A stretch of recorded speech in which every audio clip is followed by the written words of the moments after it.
ఐబొమ్మ రవిని రెండో రోజు విచారణ చేయనున్నారు సైబర్ క్రైమ్ పోలీసులు. నిన్న మూడోసారి కస్టడీలోకి తీసుకుని విచారణ చేశారు.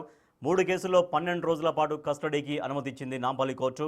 ఒక్కో కేసులో 4 రోజుల పాటు 3 ఇన్వెస్టిగేషన్ ఆఫీసర్లతో విచారణ కొనసాగుతోంది. రవిని ఇప్పటికే 8 రోజుల పాటు 2 సార్లు కస్టడీలో తీసుకుని విచారణ చేసింది సైబర్ క్రైమ్. రవిపై మొత్తం 5 కేసులు నమోదు చేశారు. పైరసీ లింకులు, బెట్టింగ్ యాప్స్ నుంచి పొందిన డబ్బులు, ఆర్థిక లావాదేవీలపై పోలీసులు ప్రశ్నిస్తున్నారు.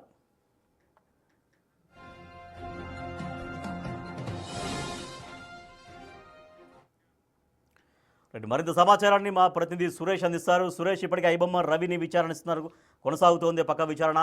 సో ఇన్నిసార్లు చేసినటువంటి ఎంక్వైరీలో విచారణలో ఎంతవరకు రవి దగ్గర నుంచి సమాచారాన్ని సేకరించగలిగారు?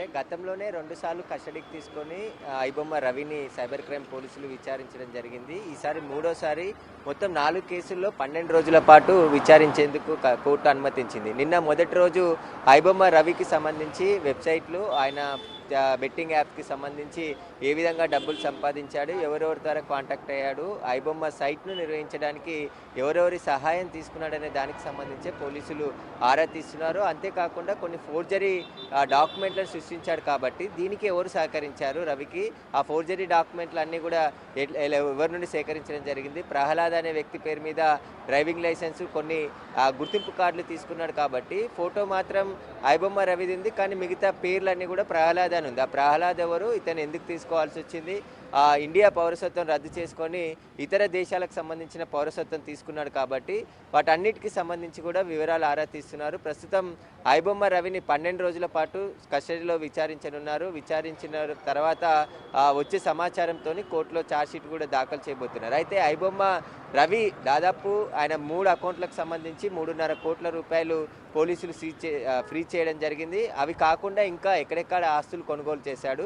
మొత్తం 6 సంవత్సరాల నుంచి ఐబొమ్మ వెబ్సైట్ని నిర్వహిస్తున్నాడు కాబట్టి ఇతనికి టెక్నికల్గా ఐటీ పరంగా ఎవరెవరు సహాయం చేశారనే దానిపైనే ఇప్పుడు పోలీసులు విచారణ జరుపుతున్నారు. హైదరాబాద్లో నిఖిల్ అనే వ్యక్తి అతనికి నెల 50,000 రూపాయలు ఐబొమ్మ రవి అకౌంట్లో వేసి అతని నుంచి టెక్నికల్గా సపోర్ట్ తీసుకున్నాడని చెప్పేసి కూడా గుర్తించడం జరిగింది. అంతేకాకుండా టెలిగ్రామ్ల ద్వారా మూవీలను ఓటీటీల నుంచి కొనుగోలు చేసి పైరసీ ద్వారా ఎవరైతే పైరసీ చేస్తుంటారో వారి దగ్గర నుంచి కొనుగోలు చేసి నేరుగా ఐబొమ్మ వెబ్సైట్లో రవి అప్లోడ్ చేసినట్టుగా పోలీసులు గుర్తించడం జరిగింది. కాబట్టి ఇతనికి సంబంధించి ఇంకా విచారణ జరుపుతున్నారు. పోలీసులు అడిగినట్టే 12 రోజుల పాటు కస్టడీకి ఇచ్చింది కాబట్టి ఈ 12 రోజుల పాటు చాలా కీలకమైనటువంటి సమాచారం రాబట్టేందుకు పోలీసులు ప్రయత్నిస్తున్నారు. ఐబొమ్మ రవికి సంబంధించిన దేశవ్యాప్తంగా ఉన్నటువంటి నెట్వర్క్ ఛేదించేందుకు కూడా పోలీసులు ప్రయత్నం చేస్తున్నారు. ఇక భారీగా ఆస్తులు కూడబెట్టాడు కానీ సమాచారంతోనే ఆయన ఎక్కడెక్కడ ఆస్తులు కొనుగోలు చేశాడు, విదేశాలకి ఎక్కువగా తిరిగి డబ్బులు ఖర్చు చేశాడని చెప్పేసి కూడా ప్రాథమికంగా గుర్తించారు. కానీ అవి కాకుండా ఇంకా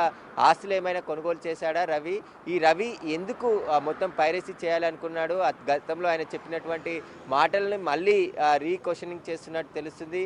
ఐబొమ్మ రవికి సంబంధించిన కొన్ని హార్డ్ డిస్కులు, పెన్ డ్రైవ్లు, ల్యాప్టాప్లు వాటిని కూడా స్వాధీనం చేసుకున్నారు కాబట్టి వాటన్నిటిని కూడా మొత్తం వాళ్ళలో ఉన్న సమాచారం ముందు ఉంచి ఆయనను ప్రశ్నిస్తున్నట్టు తెలుస్తుంది. ఇక కొన్ని బ్యాంక్ అకౌంట్లు, చెక్ బుక్లు, పాస్బుక్లు, క్రెడిట్ కార్డులు ఇవన్నీ కూడా స్వాధీనం చేసుకోవడం జరిగింది. అవన్నీ కూడా ఎవరెవరి ద్వారా తీసుకున్నాడు, వేరే వ్యక్తులకు సంబంధించిన క్రెడిట్ కార్డులు, పాస్బుక్లు ఏమైనా ఉన్నాయా వాటికి సంబంధించి కూడా వివరాలు ఆరా తీస్తున్నారు. అంతేకాకుండా మిగతా బ్యాంక్ అకౌంట్స్కి కూడా అంటే బ్యాంక్కి లెటర్లు రాయడం జరిగింది పోలీసులు. ఆ అకౌంట్స్ సంబంధించిన డీటెయిల్స్ కూడా వచ్చినాయి. వాటన్నిటిని ముందు ఉంచి రవిని విచారిస్తున్నట్టు తెలుస్తుంది. ఇంకా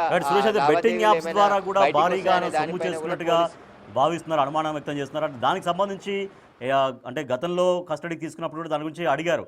దాని గురించి ఎక్కడ నేరుగా సమాధానం చెప్పినట్టుగా లేదా ఐబొమ్మ రవి? అంటే ఆయన డైరెక్ట్గానే ఆయన వెబ్సైట్లో బెట్టింగ్ యాప్లను ప్రమోషన్ చేయడం వల్ల అనేక మంది ఐబొమ్మ అట్రాక్ట్ అయ్యి ఏ కొత్త సినిమా వచ్చినా ఐబొమ్మ వెబ్సైట్లో చూసేవారు. కాబట్టి ఫ్యాన్ ఫాలోయింగ్ చాలా ఉంది, దానికి ఫాలోవర్స్ కూడా చాలామంది ఉన్నారు. కాబట్టి ఆ బెట్టింగ్ యాప్స్ని ఆ వెబ్సైట్లో ప్రమోషన్ చేసి కోట్లాది రూపాయలు ఐబొమ్మ రవి సంపాదించినట్టుగా పోలీసులు గుర్తించారు. సుమారుగా 100 కోట్ల రూపాయల వరకు కూడా ఐబొమ్మ రవి కూడబెట్టినట్టు తెలుస్తుంది. కానీ ఆయన నెలకు ఒక దేశం తిరుగుతూ విదేశాలు తిరిగాడు కాబట్టి వాటన్నిటికీ సంబంధించి ఖర్చులు అధికంగా చేసినట్టే పోలీసులు ప్రాథమికంగా గుర్తించినట్టు తెలుస్తుంది. మిగిలిన డబ్బుల్ని ఎక్కడ పెట్టాడు, ఏ బెట్టింగ్ యాప్ల ద్వారా డబ్బులు తీసుకున్నాడు, ఆ బెట్టింగ్ యాప్లకు రవికి ఎలాంటి సంబంధం ఉంది, మధ్యలో ఎవరైనా ఉన్నారనే దానికి సంబంధించి కూడా పోలీసులు విచారణ జరుపుతున్నారు.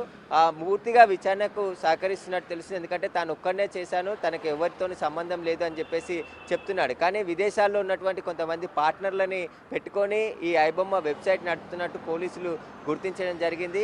ఆ పార్ట్నర్లు ఎవరు, వాళ్ళు ఇండియాకి ఏమైనా గతంలో వచ్చారా, లేదంటే అక్కడే ఉండి రవి మాత్రమే ఇండియాకి వస్తూ విదేశాలు తిరుగుతూ ఉన్నాడనే దానికి సంబంధించి కూడా వివరాలు ఆరా తీస్తున్నారు. ప్రస్తుతం అయితే రెండో రోజు కూడా రవిని కస్టడీ విచారణ చేస్తున్నారు. కొద్దిసేపటి క్రితమే సైబర్ క్రైమ్ పోలీస్ స్టేషన్లో ఐబొమ్మ రవికి సంబంధించి విచారణ రెండో రోజు విచారణ కూడా ప్రారంభమైంది. ఈ 12 రోజుల విచారణలో మొత్తం 5 కేసులకు సంబంధించిన ఆధారాలన్నిటిని కూడా సేకరించి కోర్టుకి ఇప్పటివరకు విచారణకు సంబంధించిన విషయాలన్నీ కూడా కోర్టుకి తెలియజేస్తారు. ఆ తర్వాత రవి బెయిల్ పిటిషన్ కూడా దాఖలు చేసుకోవడం జరిగింది.